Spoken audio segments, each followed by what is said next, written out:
Today we're going to continue on our discussion of graphing using derivatives, and we're going to look at the absolute maxes and mins.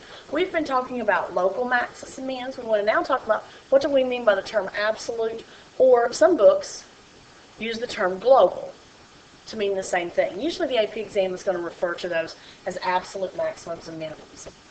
Well, let's start by looking at some graphs. If we look at this first example, we have a picture here that has a local max and a local min.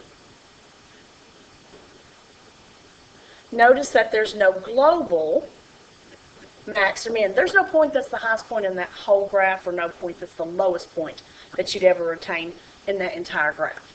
If we look at the second one, we have local mins again and a local max. But this time, with something a little different, we do have a global min. All right. If you notice, there is a point where the graph does not go below that point, and that would be at the same place as, in this case, my local mins. They also happen to be global mins. If we look at our third graph, similar to the one we just had, we have local mins, a local max.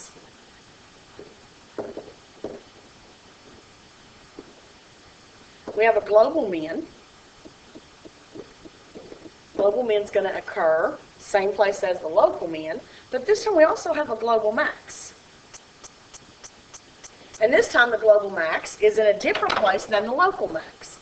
Here's my global maxes. Those are points that I don't go above. Right, there's a point there that's the highest point on the whole graph. You're going to have to kind of pretend these graphs were symmetric because I meant for them to be. So these 2 points are supposed to be at the same height, because they wouldn't be both global mins or maxes if they were 2 different places. Then the last graph, we have local max, local min. Okay. And in this case, those also happen to be the global maxes and global mins. But if I extend that graph just a little bit,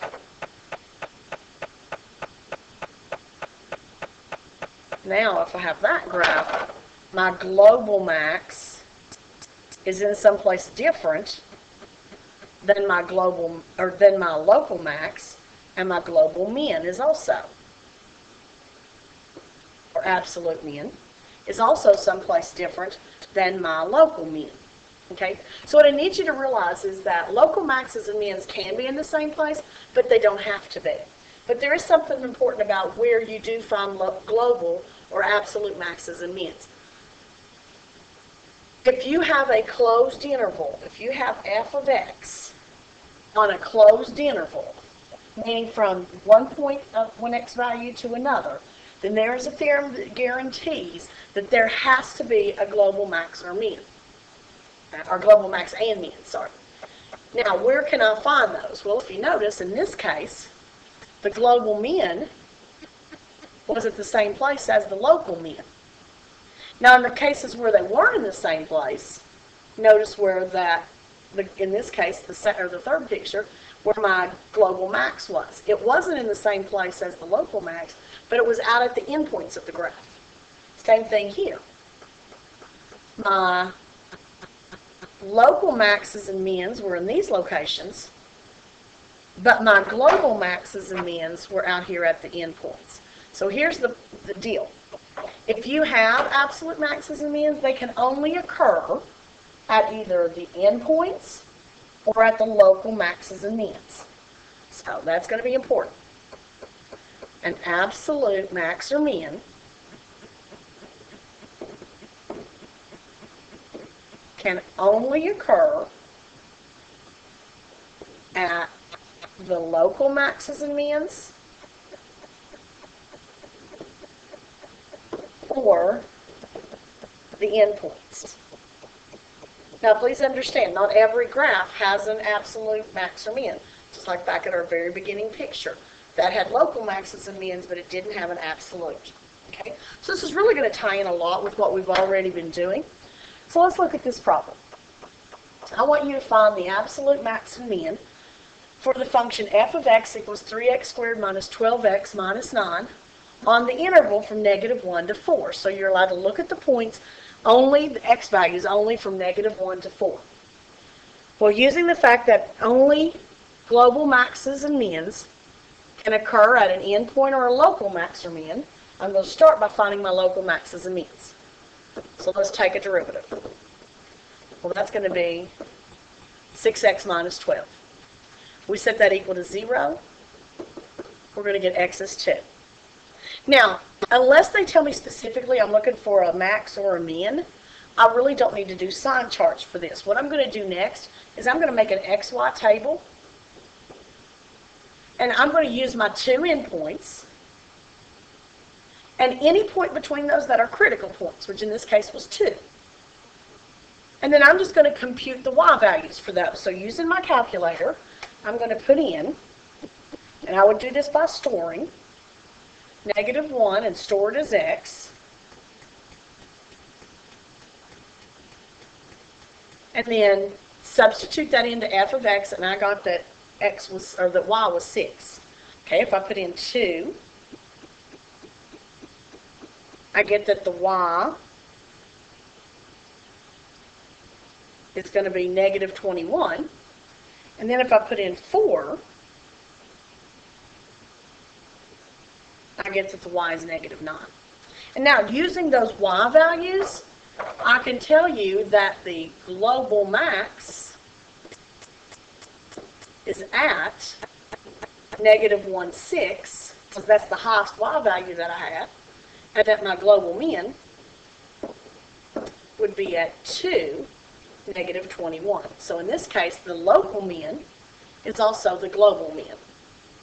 Now, I will point out that on the AP exam, if they ask for what is the global or the absolute maximum, and they don't say what value of x, the answer would be 6. And the absolute minimum would be -21. If they do not specify they're only looking for x values, then on absolute maxes and mins, they're talking about the y values. All right, let's try one more of those. This should really be easy to do. It's a matter of just substituting in. All right, let's find our possible maxes and mins by taking our derivative. So we're going to get 3x squared minus 12x minus 36. Notice that everything there is divisible by 3. Now, I want factors of 12 that multiply, or factors that multiply to give me 12 and add to give me -4. So I've got 1 and 12, 2 and 6, 3 and 4. So I'm going to have to use my 2 and 6, and it'd have to be x minus 6 and x plus 2. So my points, my critical points, will be +6, let's get that right, +6 and -2. So now I'm going to make an XY chart, and I always fill in my two endpoints first.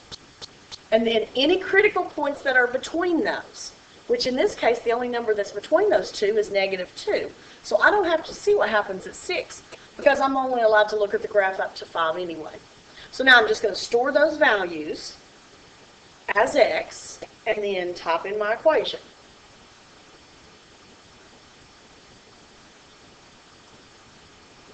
Get my calculator working here.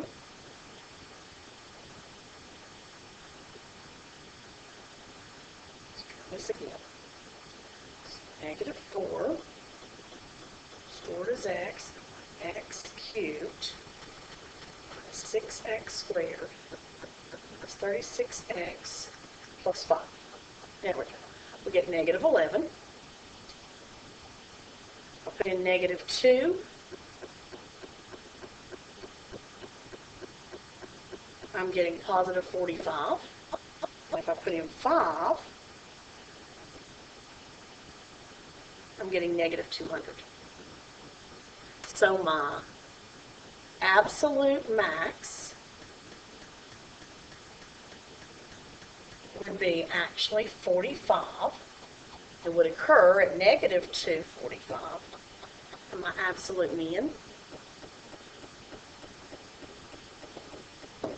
Is going to be negative 200, and again, it occurs at 5, negative 200. And that's really all there is to finding absolute maxes and mins when you have equations. Just look at the critical points, and then look at the endpoints and see which one has the highest and lowest y value.